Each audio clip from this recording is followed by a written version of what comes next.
Hello বন্ধুরা, আমার the food fusion চ্যানেলে তোমাদের সবাইকে জানাই স্বাগত। এই গরমে তোমরা সবাই কেমন আছো বন্ধুরা? তোমাদের সকলের সুস্থতা কামনা রইল।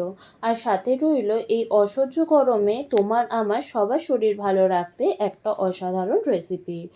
আর এই রকম সহজ উপায়ে সুন্দর সুন্দর রান্নার রেসিপি পেতে আজই আমার এই চ্যানেলটিকে সাবস্ক্রাইব করে রেখো। আর আমার ভিডিও যদি তোমাদের ভালো লাগে তাহলে অবশ্যই কিন্তু লাইক কমেন্ট শেয়ার করে দিও বন্ধুরা।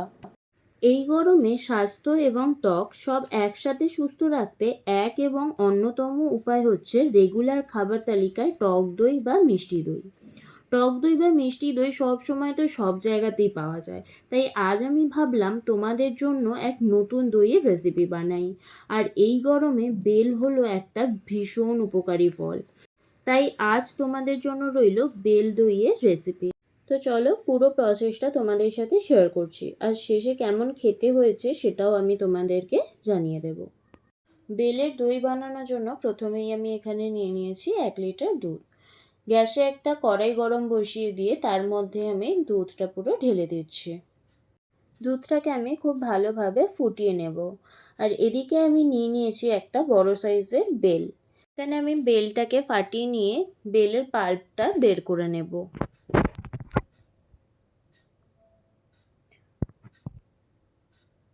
পাল্পটা বের করার পর আমি খুব ভালোভাবে হাতের সাহায্যে এটাকে মেখে নিচ্ছি। খুব ভালোভাবে মাখার পর আমি এর মধ্যে অ্যাড করে দিচ্ছি খুব সামান্য পরিমাণে জল। খুব বেশি জল আমি এখানে ইউজ করব না। যতটুকুতে পাল্পটা বের করা যায় সেই পরিমাণে জলটাই আমি এখানে ইউজ করেছি।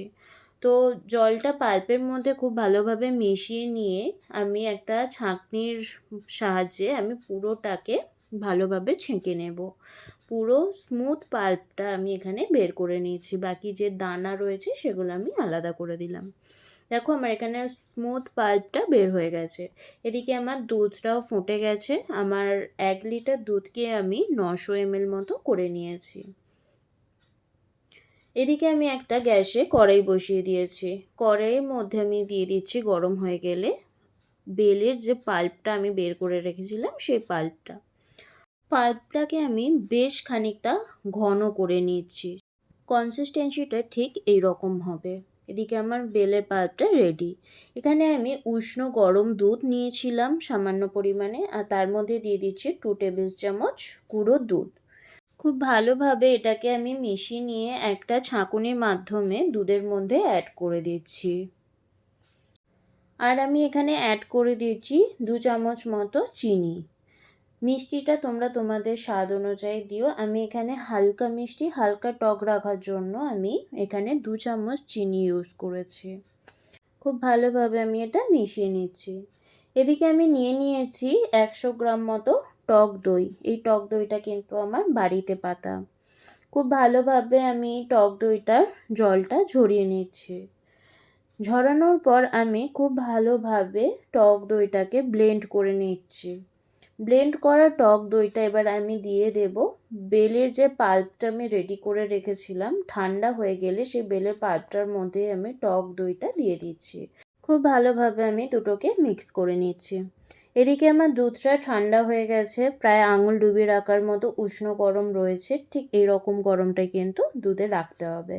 এবারে আমি যে পাল্পটা রেডি করে রেখেছি দইয়ের সাথে মিক্স করে, সেটা আমি দুধের মধ্যে দিয়ে খুব ভালোভাবে মিক্সড করে নিচ্ছি। এখানে আমার রেডি হয়ে গেছে। এবার আমি একটা মাটির ভাঁড় নিয়ে তার মধ্যে পুরো দুধটা ঢেলে দিচ্ছি এবং রেখে দিচ্ছি খুব গরম একটা জায়গায় 7 থেকে 8 ঘন্টা। দেখো আমার 7 থেকে 8 ঘন্টা পরে আমি ফিরে এসেছি। ঠিক দইটা আমার এরকম হয়েছে। দেখো কতটা সুন্দরভাবে আমার দইটা বসে গেছে।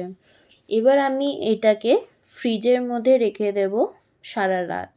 যেহেতু আমি দুপুরবেলা বসিয়েছিলাম, তো 7-8 ঘন্টা বলতে আমার সন্ধেবেলার মধ্যেই কমপ্লিট হয়ে গেছে। সারা রাত ফ্রিজে রাখার পর আমার দইটা ঠিক এরকম দেখতে হয়েছে। চলো আমি তোমাদেরকে কেটে দেখিয়ে দিচ্ছি দইটা কেমন হয়েছে। আমার আজকের এই রেসিপিটা তোমাদের কেমন লাগলো সেটা অবশ্যই কিন্তু আমাকে কমেন্ট বক্সে জানিও। আর ভিডিও ভালো লাগলে অবশ্যই কিন্তু লাইক অ্যান্ড শেয়ার করে দিও বন্ধুরা। আর হ্যাঁ, সাবস্ক্রাইব করতে একদম ভুলে যেও না।